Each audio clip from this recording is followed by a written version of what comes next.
8. 퀘스티드 양은 영국에서 로니를 오랫동안 알아왔으나 그의 아내가 되기로 결정하기 전에 이곳에 와보기를 잘했다는 생각이 들었다. 인도는 그의 성격 중 그녀가 좋아하지 않았던 면들을 키워놓았던 것이다. 그의 독성과 지나치게 비판적인 태도와 둔감함이 열대의 하늘 아래서 맹위를 떨쳐 그는 예전보다 다른 사람들의 마음에 대해 더 무관심해지고 다른 사람들에 대한 자신의 판단이 옳다고 확신하거나 자신이 틀렸어도 대수롭지 않게 여기는 경향이 강해진 듯 했다. 자신이 틀렸음이 증명되면 불같이 화를 내면서 그녀가 굳이 그것을 증명할 필요가 없었음을 어떻게 해서든 암시했다. 그녀가 강조하는 것들은 하나같이 적절하지 못하고 단호하지만 알맹이가 없으며 자신에게는 전문 지식이 있지만 그녀에겐 없을 뿐더러 경험이 있어도 그것을 해석할 줄 모르기 때문에 하등 도움이 되지 않는다는 식이었다. 그녀는 사립고등학교와 런던 대학, 1년간의 주입식 교육, 특정 지방에서의 1년의 관직들, 말에서 한번 떨어진 일과 잠깐 열병을 앓았던 경험이 인도인들과 이곳에 거주하는 모든 사람들을 이해하기 위해 필요한 훈련의 전부인 모양이라고 생각했다. 그러나 그것은 그녀가 이해할 수 있는 훈련일 뿐이었고 인도에 1년이 아닌 20년을 살면서 초인적인 본능을 지니게 된 켈린드와 터튼 부부가 속하는 더 고차원적인 지식의 영역이 로니 위로 펼쳐져 있었다. 로니 자신은 내놓고 뽐내지는 않았지만 그녀는 차라리 그 편이 나을 듯했다. 그녀의 신경을 건드리는 건 나도 완벽한 건 아니지만 으로 시작되는 풋내기 관리의 조건부 허풍이었다. 대화를 망쳐놓은 후 교수가 잊히지 않는 노래를 부른 도중에 나가버리다니 빌딩의 집에서 그의 행동은 얼마나 불쾌했던가.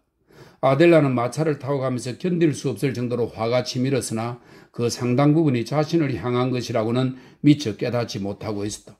그녀는 그에게 대들 기회를 벼르고 있었는데 마침 로니도 성이 나 있었고 두 사람이 있는 곳이 인도 땅이었는지라 그 기회는 바로 왔다. 대학 구내를 채 벗어나기도 전에 그녀는 로니가 함께 앞좌석에 앉은 어머니에게 동굴 얘기는 뭐예요? 라고 묻는 소리를 들었다. 그녀는 즉시 포문을 열었다. 무어 부인과 유쾌한 의사 선생께서 자신의 집에서 여는 파티 대신 소풍을 가기로 결정했답니다. 부인, 저 필딩씨, 고드볼 교수님이 그곳에서 그를 만나기로 했지요? 아까 모였던 사람들끼리요? 어디서 말이에요? 로니가 물었다. 마라바르 동굴요. 로니는 잠시 사이를 둔 다음 엉얼거렸다. 이런 빌어먹을, 그가 자세한 얘기를 했어요? 아니요. 당신이 그와 대화를 나누었더라면 자세한 약속을 할 수 있었을 거예요. 로니는 웃으면서 고개를 저었다. 제 말이 우스운가요? 그 대단한 의사의 셔츠 칼라가 목 위로 올라가 있던 것이 생각나서 웃었어요. 지금 동굴 얘기를 하고 있잖아요. 그래요. 아지즈는 넥타이 편에서 각방까지 멋지게 잘 차려입었는데 그만 셔츠 칼라의 뒤쪽 장식 단추를 깜빡 잊었죠. 인도인들이 모두 그런 식이에요. 세밀한 부분까지 신경 쓰지 않죠. 그 근본적인 태만함이 그들의 특징이죠. 마라바르 동굴은 기차역에서도 몇 마일이나 되고 동굴들끼리도 멀리 떨어져 있는데 마치 런던의 차링 크로스 시계탑 앞에서 만나자고 하듯 동굴에서 만나자니. 거기 가봤나요? 가보진 않았지만 뻔하죠. 오, 뻔하다고요? 어머니도 함께 가시기로 약속하셨어요? 난 아무 약속도 안 했다. 폴로 구경도 마찬가지고. 나 좀 먼저 집에 데려다 줄 수 있겠니? 난 그냥 쉬고 싶구나. 무어 부인이 좀 의외의 말을 했다. 저도요. 저도 폴로 구경은 하고 싶지 않아요. 아델라가 말했다. 폴로 구경을 그만두는 게 낫겠군요. 로지였다. 지치고 실망한 그는 자제심을 잃고 훈계하는 투로 크게 말했다. 더 이상 인도인들과 어울리는 거 용납 못해요. 마라바르 동굴에 가고 싶다면 영국인의 보호를 받아요. 난 그 동굴 얘기는 들어보지도 못했고 어디 있는지도 몰라. 무어 부인은 거기까지 말하고 옆에 놓인 쿠션을 치면서 선언했다. 하지만 이렇게 다투고 성가시게 구는 건 참을 수가 없구나. 젊은 두 사람은 부끄러웠다. 그들은 무어 부인을 집에 내려준 다음 폴로 경기장으로 향했는데 최소한 그 정도는 해야 한다는 생각에 쓰였다. 어르렁대는 불쾌한 기분은 가셨지만 천둥이 친 후 날씨가 맑을 수 없듯이 그들의 마음은 무거웠다. 아델라는 자신의 행동을 후회하고 있었다. 로니와 자신에 대해 심사숙고한 다음 결혼에 대한 합리적인 결정을 내려야 하는데 망고 얘기를 하는 중에 무심코 잡다한 사람들 앞에서 인도에 머물고 싶은 의사가 없다고 말해버렸던 것이다. 그것은 곧 로니와 결혼하지 않겠다는 뜻인데 그런 식으로 선언해버리다니. 소위 교양 있는 여자가 그런 경거망동을 하다니. 그녀는 로니에게 설명해야 했지만 불행하게도 설명해 줄 것이 없었다. 그녀의 원칙과 기질상 너무도 중요한 솔직한 대화를 계속 미룬 탓이었다. 저녁이 다 된 이 시각에 그에게 불쾌하게 굴고 그의 성격에 대한 불만을 털어놓아 보아야 아무 의미도 없을 듯 했다. 폴로 경기는 찬드라 프로시 입구의 광장에서 열렸다. 해는 이미 기울어서 나무마다 밤을 예고하고 있었다. 그들은 주요 인사들이 모여있는 곳에서 멀리 떨어진 자리에 앉았고 아델라는 그렇게 하는 게 자신과 그의 의무로 느껴져서 소화되지 않은 말을 억지로 꺼냈다. 로니, 우린 솔직한 대화가 필요해요. 내 성질이 못돼서 그래요. 사과하겠어요. 당신이나 어머니께 명령할 생각은 없었는데 아침에 벵골인들이 약속을 지키지 않은 것에 대해 화가 났어요. 난 그런 일들이 되풀이되는 걸 원치 않아요. 이건 그들과는 아무 상관이 없는 일이고 그렇긴 하지만 아지즈도 동굴 문제로 비슷한 실수를 저지를 거예요. 그는 말로만 초대를 한 거예요. 목소리를 들으면 알 수 있어요. 그게 그들식의 친절이죠. 내가 당신과 이야기하고 싶은 건 동굴과는 아무런 관련이 없는 전혀 다른 문제예요. 난 당신과 결혼하지 않기로 결론을 내렸어요. 아델라가 흐릿한 풀밭을 바라보며 말했다. 그 말에 로니는 크게 상심했다. 아까 아지즈가 한 말을 듣긴 했지만 인도인이 두 영국인 사이의 의사소통의 경로가 될 수 있으리라고는 꿈도 꾸지 못했기에 염두에 두지 않았던 것이다. 그는 감정을 억누르고 조용히 말했다. 당신은 결혼하겠다는 약속을 한 적이 없고 자신이나 나를 구속한 적도 없으니 이 문제로 마음 쓸 것 없어요. 아델라는 부끄러웠다. 이 얼마나 점잖은 사람인가. 그는 약혼을 강요할 수도 있었지만 그렇게 하지 않았다. 그것은 그녀처럼 그도 인간관계의 신성함을 믿었기 때문이며 영국 호수의 장관 속에서 처음 만났을 때 그들이 서로에게 끌렸던 것도 그런 이유에서였다. 그녀의 괴로움은 끝났지만 그녀는 그것이 더 고통스럽고 길어야 했다는 생각이 들었다. 그녀는 로니와 결혼하지 않을 것이다. 그것은 마치 꿈처럼 스르르 사라지는 듯 했다. 그래도 대화가 필요해요. 이건 너무나 중요한 일이기 때문에 실수를 내서는 안 돼요. 당신이 나를 어떻게 생각하는지 듣고 싶어요. 우리 둘 다에게 도움이 될 거예요. 아델라가 말했다. 로니는 비참하고 조심스러운 태도였다. 난 대화라는 걸 믿지도 않거니와 무아람 행사 때문에 일이 많아서 녹초가 되었어요. 미안해요. 난 그저 우리 둘 사이의 모든 문제를 분명히 하고 당신이 내 행동에 대해 묻고 싶은 게 있다면 대답하고 싶은 것뿐이에요. 난 묻고 싶은 게 없어요. 당신은 당신 권리대로 행동했으니까.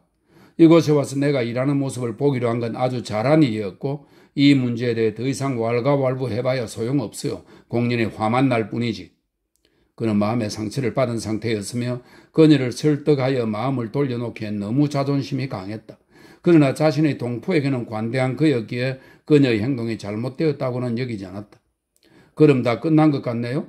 당신과 당신 어머니께 도저히 용서받을 수 없는 피해를 끼쳤어요. 아델라는 무겁게 말하고는 눈살을 찌푸리고 머리 위에 나무를 올려다 보았다. 애완동물 가게에서 막 나온 듯 산뜻하고 눈부신 작은 초록색 새 한 마리가 그녀를 바라보고 있었다. 작은 새는 그녀의 눈길을 붙잡자 제 눈을 감고 깡총 뛰더니 잠자리에 들 준비를 했다. 이름 모를 인도의 야생새였다. 그래요. 다 끝났어요. 아델라는 둘 중 한 사람이나 두 사람 모두 마음에서 우러난 열변을 토해야만 하는 것이 아닌가 생각하며 그렇게 되뇌었다. 우린 지독히도 영국인답게 일을 처리하는군요. 하지만 그것도 괜찮죠. 우린 영국이니까. 어쨌거나 우린 싸우지 않았잖아요, 로니. 아, 그건 어리석기 짝이 없는 거죠. 우리가 왜 싸워야 하나요? 우린 친구로 지낼 수 있을 거예요. 나도 그렇게 생각해요. 그렇고 말고요. 일단 서로 시인하자 그들 사이에 안도의 물길이 일었고 그것은 금세 다정함의 물길로 변모하여 다시 그들을 덮쳤다. 스스로의 정직함으로 인해 마음이 누그러진 그들은 현명하지 못했다는 느낌과 함께 외로움을 느꼈다. 그들을 갈라놓은 것은 성격이 아니라 경험이었으며 인간이라는 기준에서 보면 그들은 그다지 다르지 않았다. 사실 공간적으로 그들과 가까이에 있는 사람들과 비교해보면 그들은 동일하다고 보아야 했다. 영국인 장교의 폴로 말을 붙들고 있는 비일족이나 이 비일족은 인도 서부 지방의 종족으로 거칠고 독립성이 강한 종족이다 이런 설명이 있습니다. 비일족이나 나와브 바하두르의 차를 모는 유라시아인이나 나와브 바라두어 자신이나 나와브 바라두르의 방탕한 손자도 자신의 어려움을 이처럼 솔직하고 냉정하게 검토하지는 못했을 터였다. 금토 자체가 어려움을 감소시켰다. 그들은 영원히 친구가 될 수 있을 터였다. 저 위에는 초록색 새의 이름이 뭔지 알아요? 아델라가 로니 쪽으로 어깨를 기울이며 물었다. 벌잡이새. 아니에요, 로니. 그건 날개에 빨간 줄무늬가 있어요? 앵무새인가? 로니가 어림짐작으로 말했다. 어머, 아니에요. 문제의 새는 나무가 만든 둥근 지붕 속으로 다이빙하듯 날아 들어갔다. 그것은 하찮은 한 마리 새일 뿐이었지만 로니와 아델라는 마음의 위안을 찾기 위해 새의 이름을 알고 싶어 했다. 그러나 인도에서는 도무지 정체를 밝힐 수 있는 것이라고는 없으며 정체를 묻기만 해도 호련히 사라져버리거나 다른 것으로 녹아든다. 맥브라이드에게 조류도감이 있어요. 난 새에 대해서는 잘 몰라요. 사실 일 외의 분야에서는 무용지물이에요. 참 딱하죠. 로니가 풀이 죽어서 말했다. 나도 마찬가지예요. 난 모든 면에서 무용지물인걸요? 이게 무슨 말씀입니까?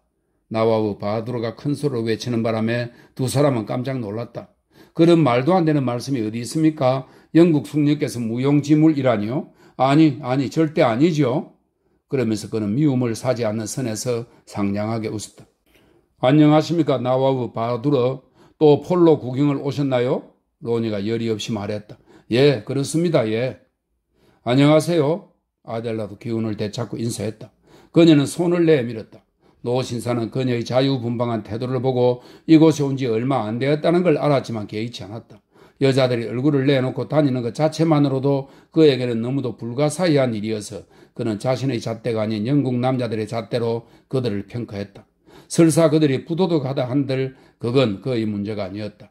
그는 황혼무립의 치안 판사가 젊은 여자와 단둘이 있는 것을 보고 친절을 베풀고자 그들 사이에 끼어든 것이다. 그는 자신의 새 차를 두 사람에게 태워주겠다고 제안했다.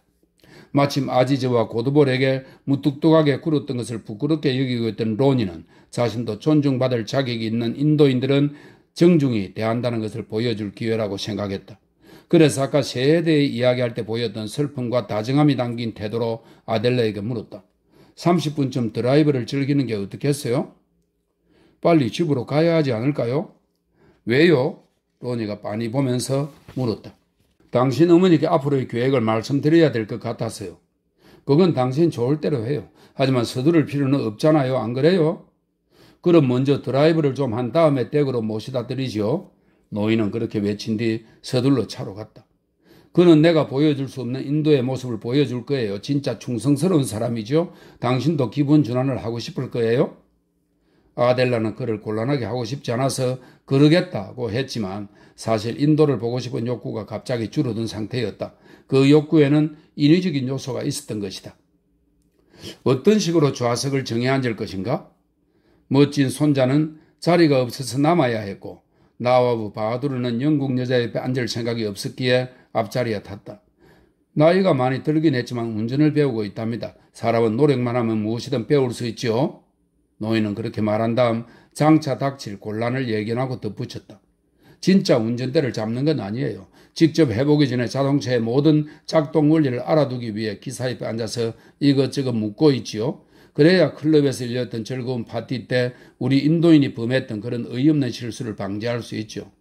우리의 선량한 판나랄, 그 사고로 꽃밭에 큰 해가 없었기를 바랍니다. 강가 파티로를 달려보도록 하죠. 앞쪽으로 2km만 가면 됩니다. 그러고는 잠이 들어버렸다. 로니는 기사에게 강가 파티로는 공사 중이니 마라바르로로 가라고 이른 뒤 결별한 여자 옆에 앉았다. 차는 부르릉 소리를 낸 뒤 어물한 들판 위에 제방에 난 도로를 질주했다. 볼품없는 가로수들 하며 전체적으로 저급한 시골의 풍경은 너무도 광활하여 탁월성을 지닐 수가 없었다. 사물들이 저마다 오소스 하고 헛되이 외치고 있었지만 그들에게 고루 돌아갈 만큼 신이 많지 않았다. 젊은 두 사람은 하찮은 존재가 된 듯한 기분을 느끼며 힘없이 대화를 나누었다. 어두워지기 시작하자 빈약한 초목에서 솟아난 어둠이 양옆의 들판을 가득 채운 뒤 길 위로 넘쳐 올라오는 듯 했다. 로니의 얼굴이 희미해져 갔고 그럴 때면 어김없이 아델라는 그의 인격을 존중하는 마음이 커졌다.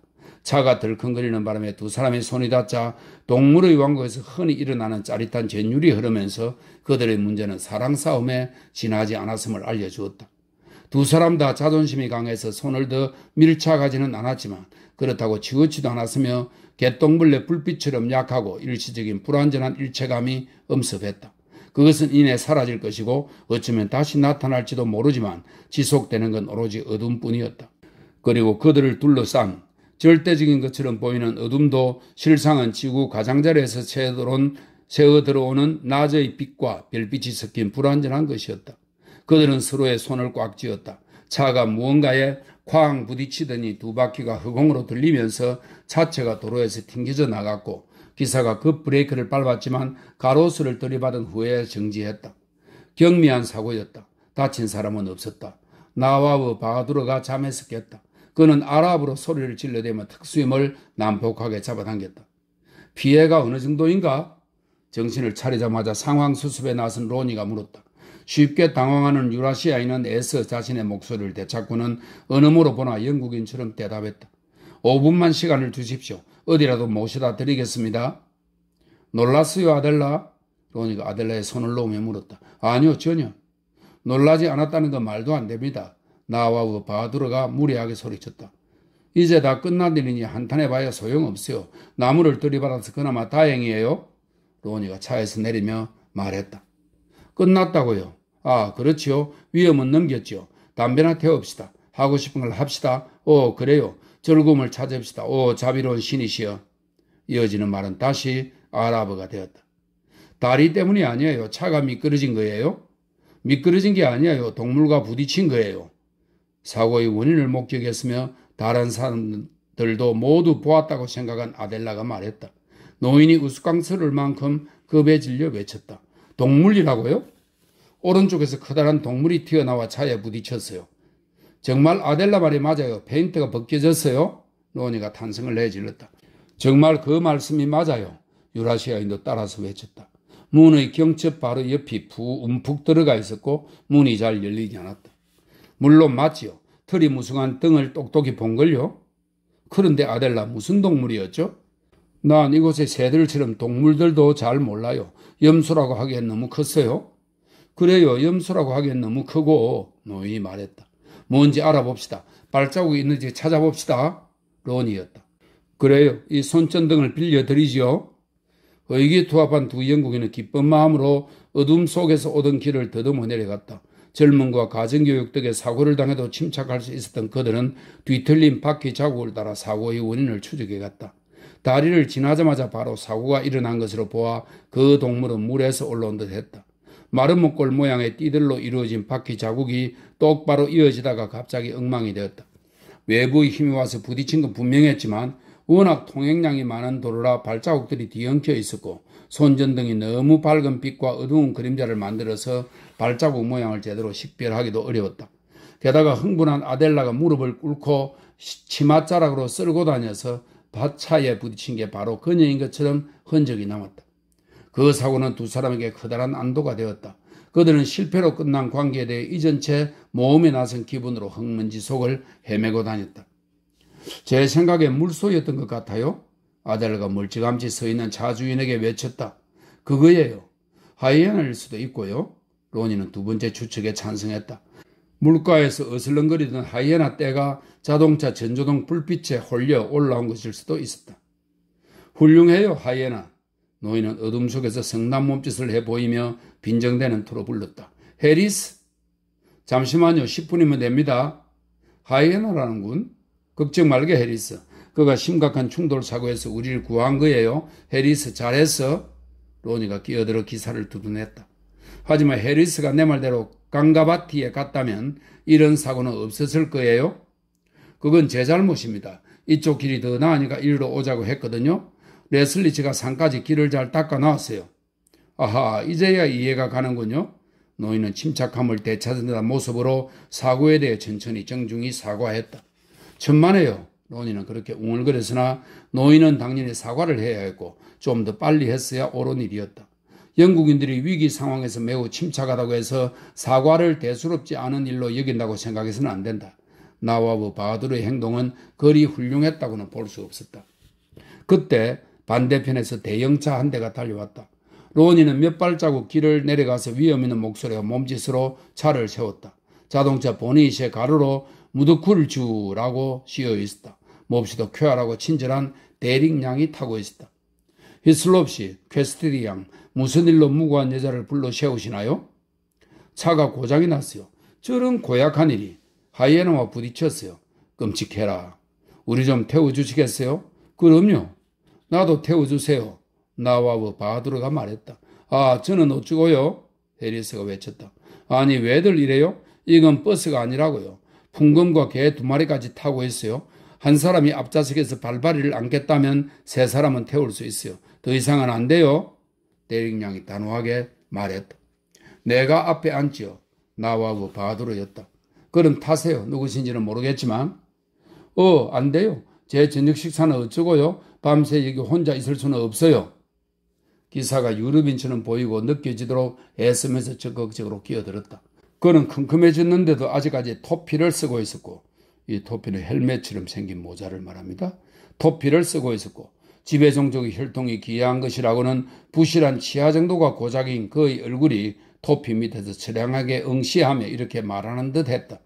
지금 무엇들 하는 겁니까? 당신네 백인들과 흑인 나 좀 괴롭히지 마요. 이 연병할 인도 땅에서 헤어나지 못하고 살기는 당신들이나 나나 마찬가지니 나를 이런 식으로 대우해서는 안 된다고요? 누수가 자전거로 먹을 걸 가져다 줄 걸세. 내 가능한 빨리 누수를 보내겠네. 그동안 차나 고치고 있어. 평소의 위험을 되찾은 나와브 바두르가 말했다. 차가 떠나자 해리스는 책망하는 눈길을 보낸 뒤 그 자리에 쪼그려 앉았다. 그는 영국인들과 인도인들이 함께 있는 자리에서는 자신이 어느 편에 속하는지를 몰라 자꾸만 자의식에 젖게 되었다. 잠시 자신의 2줄기 상반되는 핏줄에 당황해하다가 2 핏줄이 섞이면서 그는 그 무엇도 아닌 자신에게 속하게 되었다. 한편 대릭양은 잔뜩 흥분해 있었다. 마침내 무두쿨 왕의 차를 훔치는 데 성공했던 것이다. 마하라자가 알면 펄펄 뛰겠지만 그녀는 개의치 않았고 해고할 때면 하려는 시기였다. 그런 사람들에게 당하고 살아서는 안 되죠. 악자까지 훔쳐내지 않았더라면 실패했을 거예요. 어리석은 인간 같으니 그에겐 자동차가 필요하지도 않죠. 그리고 휴가 기간 동안 내가 찬드라풀에서 이 차를 몰고 다니면 그의 토호국엔 오히려 명예가 되죠. 그도 그런 식으로 생각해야 해요. 어차피 그럴 수밖에 없고요. 우리 마하라니는 달라요. 이 마하라니는 인도 토호국 왕비입니다. 우리 마하라니는 달라요. 사랑스러운 사람이죠. 저 가여운 폭스테리어도 그녀 거예요. 2마리 다 운전사와 함께 꿰어냈어요. 족장회의에 개를 데려가다니. 어쩌면 족장을 데려가는 만큼은 현명하겠네요. 그녀는 날카로운 웃음소리를 냈다. 풍금은 그건 솔직히 내 실수였어요. 그들에게 내가 당한 거예요. 기차에 두고 내리려고 했는데 맙소사. 로니는 자제하면서 웃었다.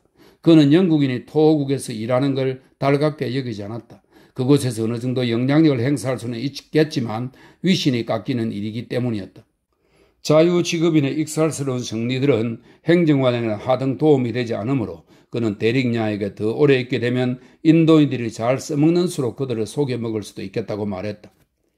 그러기 전에 그들은 나를 해고하고 난 다른 일자리를 찾지요. 인도에는 나 같은 사람을 원하는 마하라니, 라니, 이것은 인도의 왕, 족장, 귀족의 아내나 딸을 말합니다. 라니, 베굼이 덕실을 그리니까요. 이 베굼은 이슬람의 왕비나 귀부인입니다. 그렇군요. 전혀 몰랐어요. 히슬롭씨께서 어떻게 아시겠어요? 퀘스티드 양, 히슬롭씨께서 마하라니에 대해 뭘 알겠어요? 아무것도 모르죠. 최소한 난 그렇기를 바라요. 그런 높은 사람들은 그다지 재미가 없다고 알고 있어요. 아델라는 대릭양의 어조를 못마땅해 하며 조용히 대꾸했다. 어둠 속에서 다시 그녀의 손이 로니의 손에 닿았고 이제 동물적인 전율의 의견의 일치까지 더해졌다. 아, 그건 잘못 아시는 거예요? 그들은 무척 재미있지요? 잘못 아시는 거라고 말하긴 어렵죠. 앞좌석으로 밀려나 따로 떨어져 있던 나와브 바두르가 말참견을 했다. 힌두교를 믿는 토호국 왕비에 대해 말하자면 물론 무드쿨의 마하라니께서는 매우 훌륭한 분이실 테고 그분의 인격을 못 오갈 생각은 눈꼽만큼도 없습니다만 필시 교육을 받지 못했을 것이고 따라서 미신에 사로잡혀 있을 것입니다. 사실 안 그럴 수가 없지요. 그런 분께서 어떻게 교육의 기회를 가질 수 있었겠어요? 아, 미신은 끔찍한 것이죠. 끔찍합니다. 우리 인도인의 치명적인 결점이지요. 그의 비판을 강조하듯 오른쪽 고지대의 영국인 지구의 불빛들이 나타났다. 그는 점점 더 수다스러워졌다. 물론 미신은 그들뿐 아니라 모든 국민의 문제지만 그리고 난 토호국들에 대해 잘 모릅니다만 무드쿨리라는 토호국에 대해서는 전혀 모르겠군요. 그곳 왕은 11발의 예포만을 받겠지요. 여기 설명이 있습니다. 보통 국가 원수에게는 21발의 예포를 쏘게 되어 있다. 그곳 왕은 11발의 예포만을 받겠지요. 어쨌거나 토호국들은 이성과 질서가 사방으로 전파된 영국령 인도보다 발전되지 못한 게 사실이죠. 저런 대릭량이 외쳤다. 노인은 그 외침에 굴하지 않고 계속 떠들어댔다. 혀가 풀린 데다 몇 가지 주장하고 싶은 것들이 있었던 것이다. 우선 그는 많은 토호국 왕들보다 지위가 높았기 때문에 높은 사람들은 재미없다고 한 퀘스트드 양의 발언을 지지하고 싶었는데 자신이 높은 사람임을 암시하거나 알리면 그녀가 신뢰를 범했다는 자책감에 젖을 것이기 때문에 조심해야 했다. 이것이 그의 웅변의 핵심이었고 더불어 대릭량에게 차를 태워준 것에 대한 고마움과 혐오스러운 개를 기꺼이 안고 있겠다는 마음을 전하고 오늘 저녁 그들에게 폐를 끼친 것에 대한 미안함을 표하고 싶었다. 또한 청소부를 붙잡아 손자가 무슨 못된 짓을 꾀하고 있는지 알아내기 위해 시내 근처에서 내려달라는 말도 해야 했다. 그는 그런 모든 열망들을 말로 엮어내며 청중이 그 이야기에 관심이 없고 치안 판사는 풍금 뒤에서 두 처녀 중 하나를 더듬고 있다는 의심이 들었지만 예의를 지키느라 말을 계속했다. 그들이 지루해한다 해도 그는 지루함이 무엇인지 몰랐기에 개의치 않았고 그들이 음탕하다고 해도 신은 모든 종족들을 다르게 창조하셨기에 그건 역시 신경 쓸 일이 아니었다. 사고는 지나갔고 언제나 유익하고 기품 있고 행복한 그 인생은 전과 다름없이 지속되면서 잘 고른 단어들의 흐름 속에 표현되었다. 늙은 수다쟁이가 차에서 내리자 로니는 그에 관해 언급하지 않고 유쾌하게 폴로 얘기를 했는데 사람이 자리를 뜨자마자 그에 관해 이러쿵저러쿵 떠드는 건 올바른 행동이 아님을 터튼에게 배웠기 때문이다. 그는 나와의 인품에 대한 평은 나중으로 미뤘다. 노인에게 작별 인사를 하기 위해 떠났던 그의 손이 다시 아델라의 손에 닿자 그녀는 분명하게 그의 손을 어루만졌고 그도 반응을 보였으며 그러한 서로의 확실한 표현은 무언가를 의미했다. 그들은 집에 도착하자 서로를 바라보았다. 퀘스티드가 무슨 말이든 해야 할 입장이었고 그녀는 소심하게 말했다. 로니, 아까 광장에서 했던 말 취소하고 싶어요. 로니도 동의했고 그것은 결혼 약속을 의미했다. 두 사람 다 예상하지 못한 결과였다. 아델라는 중요하고 세련된 불확실성의 상태로 되돌아갈 작정이었는데 그 불확실성은 적절한 때를 노려 그녀가 닿을 수 없는 곳으로 사라지고 말았다. 초록색 새나 차에 부딪힌 동물과는 달리 이제 그녀에게는 꼬리표가 붙었다.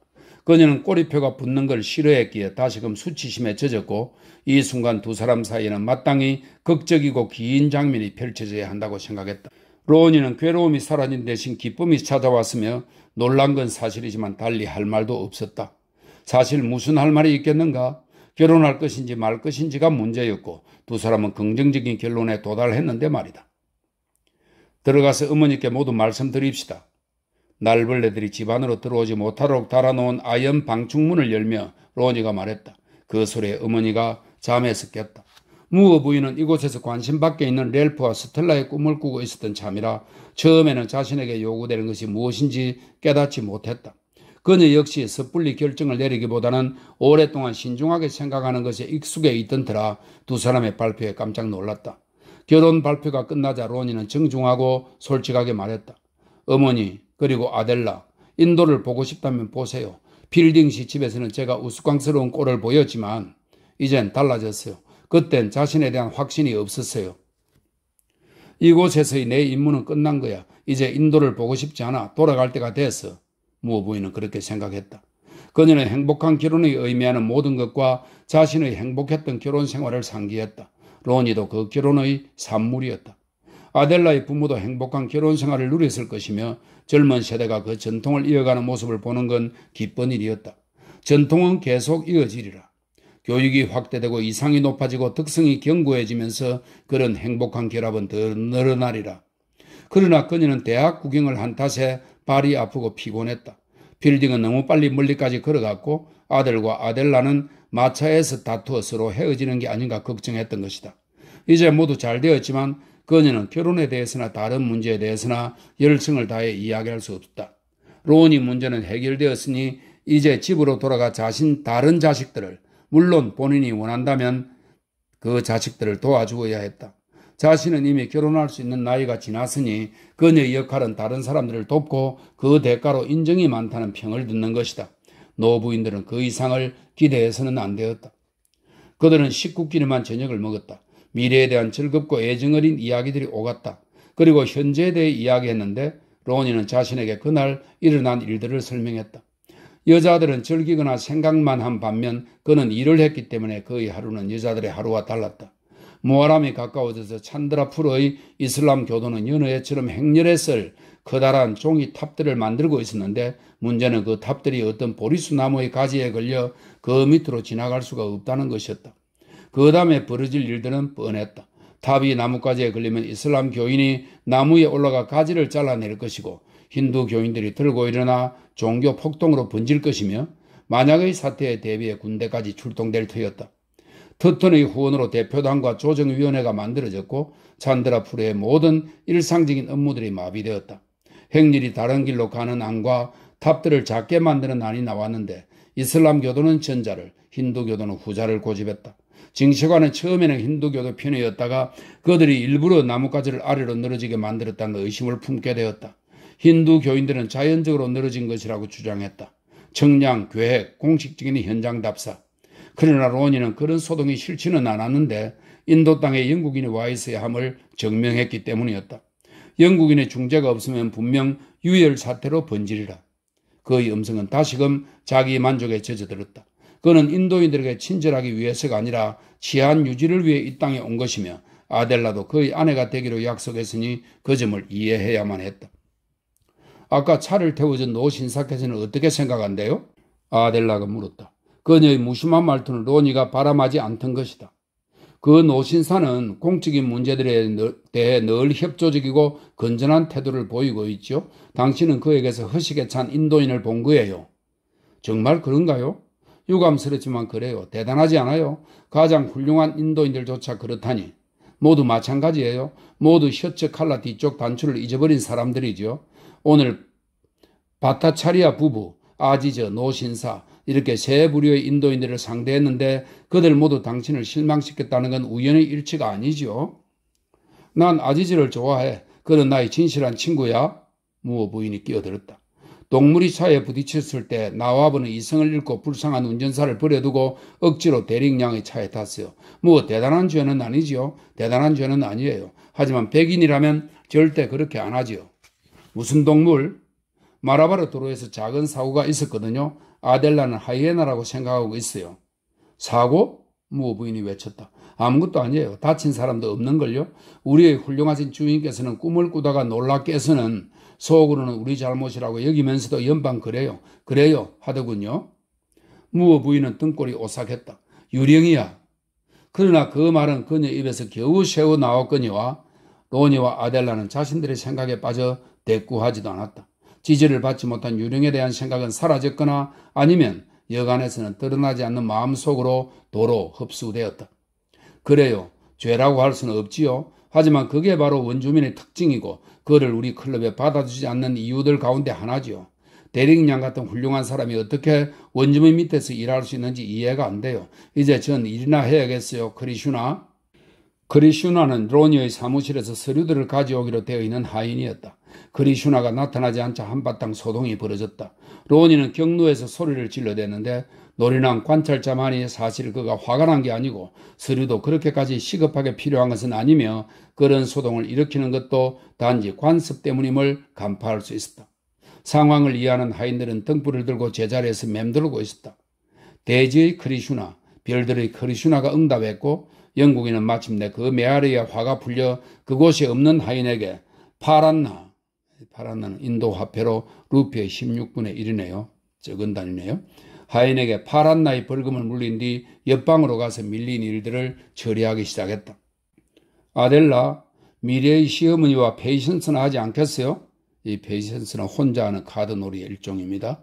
페이션스나 하지 않겠어요? 그건 너무 맥 빠지는 게임일까? 좋아요. 전 조금도 흥분되지 않아요. 이제 결론이 나서 기쁠 뿐이지 큰 변화가 느껴지진 않아요. 우리 세 사람 다 달라진 게 없잖아요. 그런 기분이 제일 좋은 거지. 무어 부인은 그러면서 디몬 카드 첫 줄을 놓았다. 그런 것 같아요. 아델라가 생각에 잠겨서 대답했다. 필딩 시집에서는 다른 방향으로 결론 날 것 같다 걱정했는데 레드퀸의 블랙잭, 그들은 조용히 카드 놀이에 대해 이야기했다. 이었고 아델라가 말했다. 제가 아지즈와 고두볼에게 인도에 머물지 않겠다고 한 말을 들으셨죠? 작정한 것도 아닌데 왜 그런 말이 나왔을까요?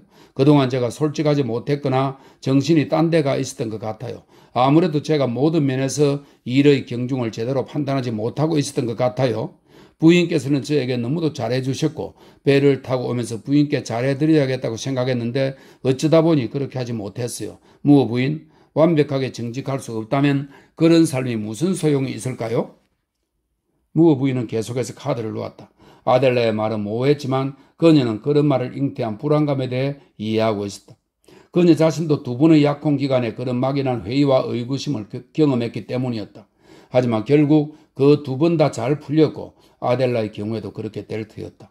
결혼은 대부분의 일들을 순조롭게 만들어주니까.